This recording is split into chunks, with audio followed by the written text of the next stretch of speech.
महुआ नाम के किसान का जीवन बहुत ही कष्ट में गुजर रहा था। महुआ के घर में उसकी पत्नी सीमा और महुआ बस 2 जने ही रहते थे। थोड़े समय पहले ही महुआ की शादी हुई थी। उसने अपनी शादी के लिए बहुत कर्ज लिया था। कर्ज तो ले लिया था, पर अब उसे खत्म करना उसके लिए मुश्किल हो गया था। सीमा, तुम भी सोचती होगी ना, किस कर्ज में डूबे इंसान से शादी कर ली। कर्ज खत्म करता हूँ तो खाने के लिए कुछ नहीं बचता, और खाने के लिए बचाता हूँ तो कर्ज खत्म ही नहीं होता। क्या करूँ, कहाँ जाऊँ? आप ऐसे ही चिंता ना करें जी, सब ठीक होगा। एक दिन इस कर्ज के भार से हम भी बाहर निकल ही जाएंगे। दिन ब दिन बढ़ते कर्ज से महुआ अब बहुत चिंतित रहने लगा था। फिर एक दिन की बात है कि गांव में एक चाय के स्टॉल पे चाय पीते समय महुआ को अपना पुराना मित्र मिल गया। अरे महुआ, तुम कैसे हो भाई? बड़े दिनों बाद मिले, तुम कहाँ गायब हो गए थे? अरे माधव, तुम आओ, बैठो, चाय पियो। हाँ हाँ, चाय तो पियेंगे ही। फिर दोनों चाय पीने लगे और बातों बातों में माधव पूछने लगा, ये बताओ, तुम्हारी हालत देख के तो मुझे कुछ सही नहीं लग रहा है मित्र। क्या हुआ है? चिंतित लग रहे हो बहुत। हाँ भाई, तुमसे क्या छुपाना, अब तुम तो मेरे पुराने मित्र हो, और ऐसी बातें इंसान अपनों से ही कर सकता है। फिर महुआ अपनी सारी परेशानी माधव को बताता है कि वो कैसे कर्ज के भार में डूबा है। बहुत दिक्कत में हूँ मैं भाई, बस दिन ब दिन फंसता ही जा रहा हूँ, कोई रास्ता ही नजर नहीं आ रहा। पर माधव भाई, तुम बताओ, तुम तो अच्छे खासे रईस लग रहे हो, तुम्हारी इस रईसी का क्या राज है? मेरे हालात भी तुम्हारे जैसे ही थे पहले भाई, पर फिर किसी भले इंसान ने मुझे सुझाव दिया गाय खरीदने का। मैंने एक गाय खरीदी और वो गाय मेरे लिए किसी साक्षात लक्ष्मी से कम नहीं थी। उसके आने के बाद मैंने फिर 50 गायें खरीद ली। आज मेरे पास बहुत बड़ी गौशाला है। मेरे घर का दूध, घी और पनीर शहर तक जाता है। बहुत मुनाफा होता है मेरा। क्या तुम सही कह रहे हो भाई? बिल्कुल सच। और मैं तो कहता हूँ तुम्हें भी यही काम शुरू करना चाहिए। मैं तुम्हारी मदद करूंगा। मैं तुम्हें अपनी एक गाय दूंगा।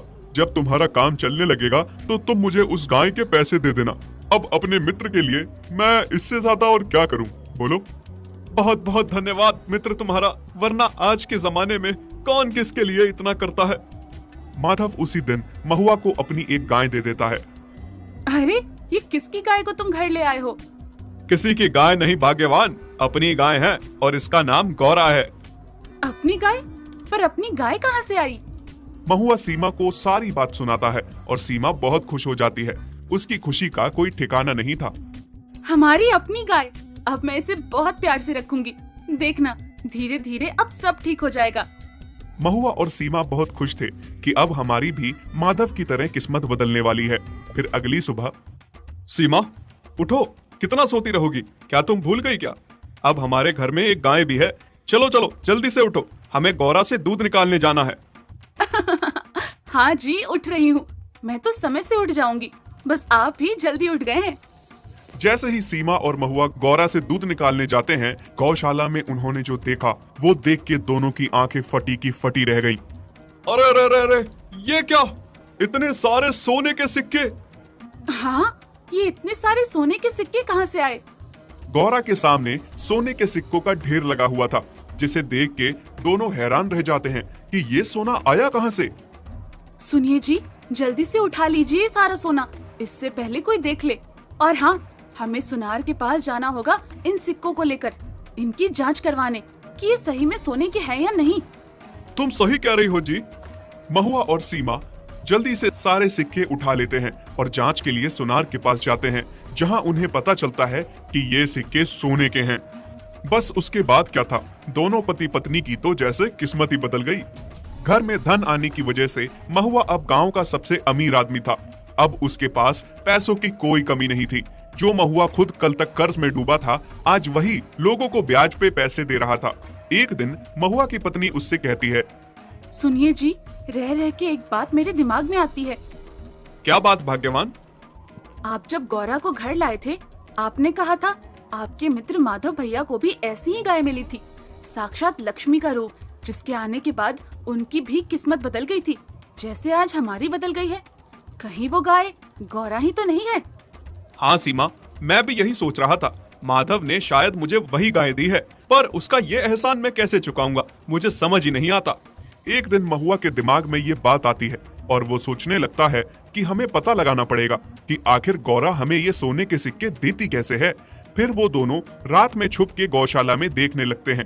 तभी आधी रात बीतती है और वो देखते हैं कि गौरा की 2 आंखों की जगह 3 आंखें आ जाती हैं और वो अपनी तीसरी आंख से सोने के सिक्के निकाल के ढेर लगा देती है और थोड़ी ही देर में उसकी तीसरी आंख गायब हो जाती है।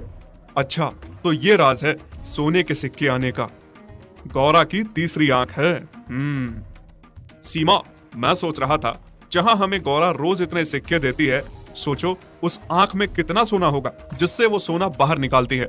मैंने सोच लिया है, आज रात को जैसे ही गौरा की तीसरी आंख आएगी, मैं उसे चाकू से बाहर निकाल लूंगा। गौरा की आंख बाहर निकालते ही सोने का ढेर लग जाएगा।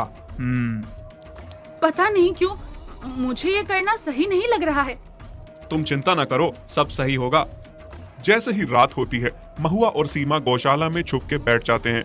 आधी रात के बाद जैसे ही गौरा की तीसरी आंख आती है, अब वो सोना निकालने ही वाली होती है कि तभी महुआ चाकू निकाल के गौरा की तीसरी आंख में मार देता है और उसकी आंख बाहर निकाल लेता है। आंख बाहर आते ही गौरा गाय एक परी के रूप में परिवर्तित हो जाती है।